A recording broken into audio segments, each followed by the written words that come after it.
Listen to Proverbs. This is a word for the young men. Proverbs 22:29.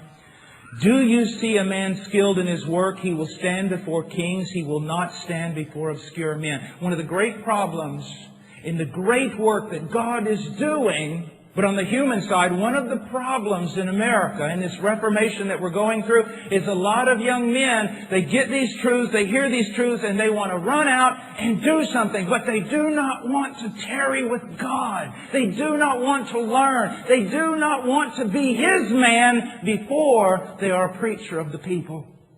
Young man, your greatest need is to be alone with God, so that these truths become real. I can hear Dr. Piper get up and preach a sermon about the glory of God, and I'm just absolutely astounded. And then I'll hear a young man who has memorized every line in that sermon get up and preach the same thing, and it's as hollow wood. You realize he doesn't have a clue what he's talking about.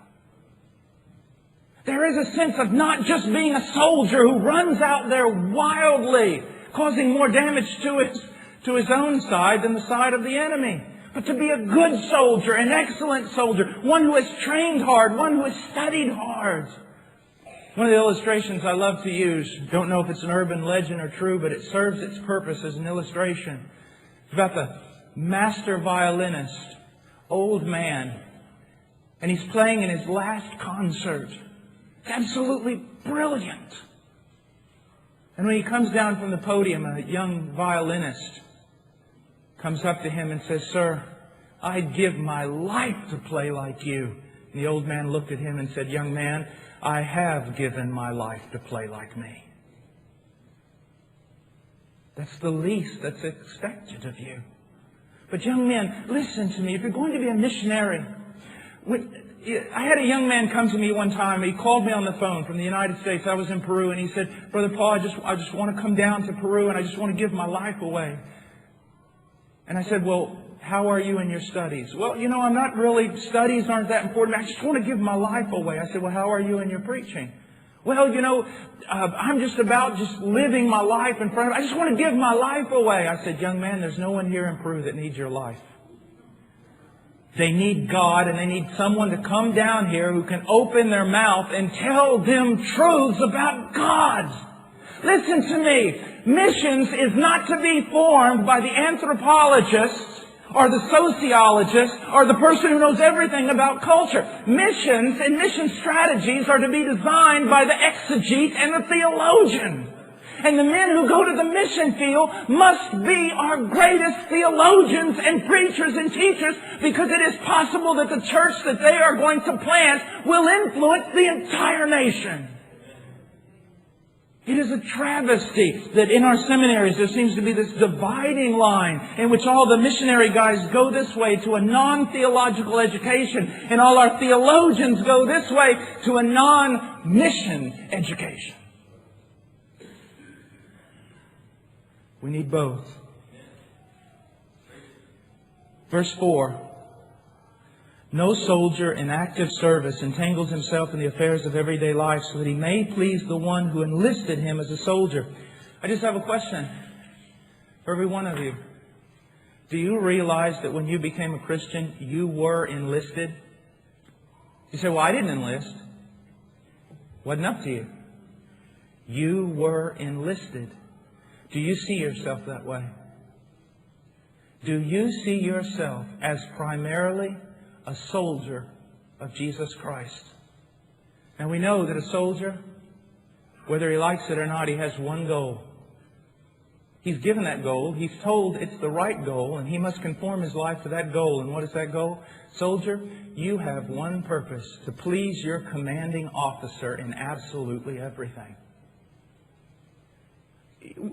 We don't study the Word just to show our piety. We study the Word because it is our goal to please our commanding officer in absolutely everything. And the only way we can do that is by knowing what our commanding officer has required of us. And so we study the Word. And we seek to submit every aspect of our life to that. So many men that I've talked to that have been in the military, they all have the same story. When they step off that bus, into basic training. And that grizzly, tough, strong, mean sergeant comes up to them and says, "Who's your mama?" And they say, "Well, my mother is Sarah Abel." "No, your mother's not Sarah. I'm your mother now." And they take that soldier and they spend so much time tearing him down. They tear down everything and then rebuild him in the way they want him to be. You come to Christ, it is a tearing down of everything. Everything. Everything you thought as a pagan was wrong. Everything.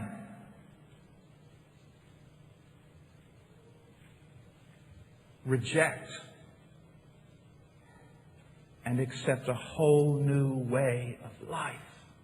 This is not poetry, folks. You will be judged for this on the day of judgment, of how much you have considered the orders of your commanding officer, how much you have thrown out of your life everything that contradicts His purpose for you, and how much you have embraced His life for you.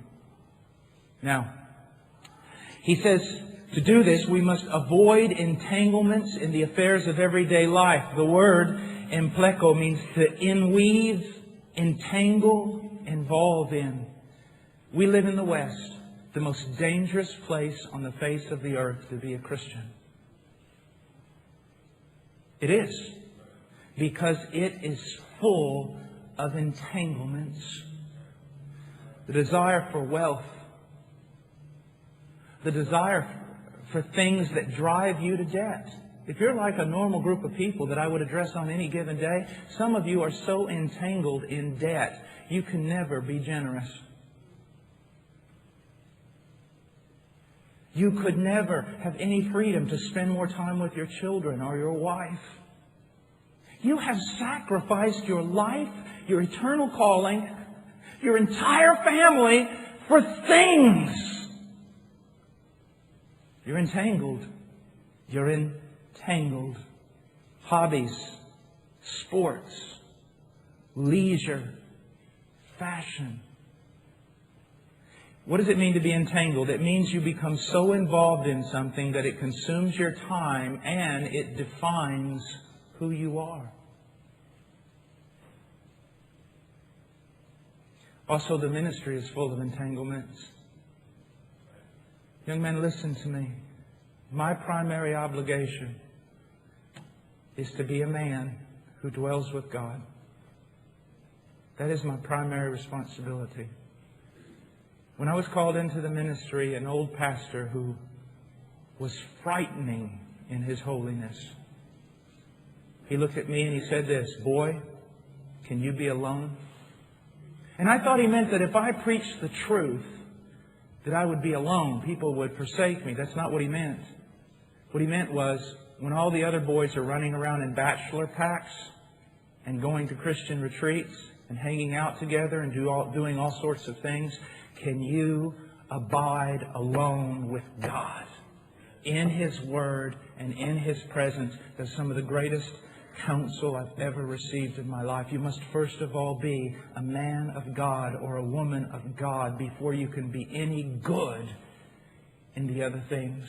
And if you get so entangled in ministry that you can no longer be His man, His friend, in His inner counsel, you have cut yourself off from the very source of the thing, the very source of empowerment for the ministry.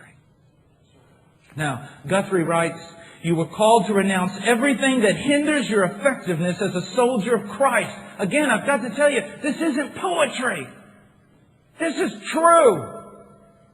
Christomacher writes, "We should not make earthly things our ultimate objectives. They must not absorb us." Calvin wrote, "We ought to be living as though we might leave this world at any moment." Verse 5 says, "Also, if anyone competes as an athlete, he does not win the prize unless he competes according to the rules." The Olympic Games made strenuous demands upon the athletes in Paul's time. And the same is for today. You know, I think often about the sprinter. He seems to me to be the most amazing athlete, and yet at the same time, it is so sad. Here is a man But let's say he's discovered his gift at the age of 6. And at 26 now, he's now standing in the Olympics.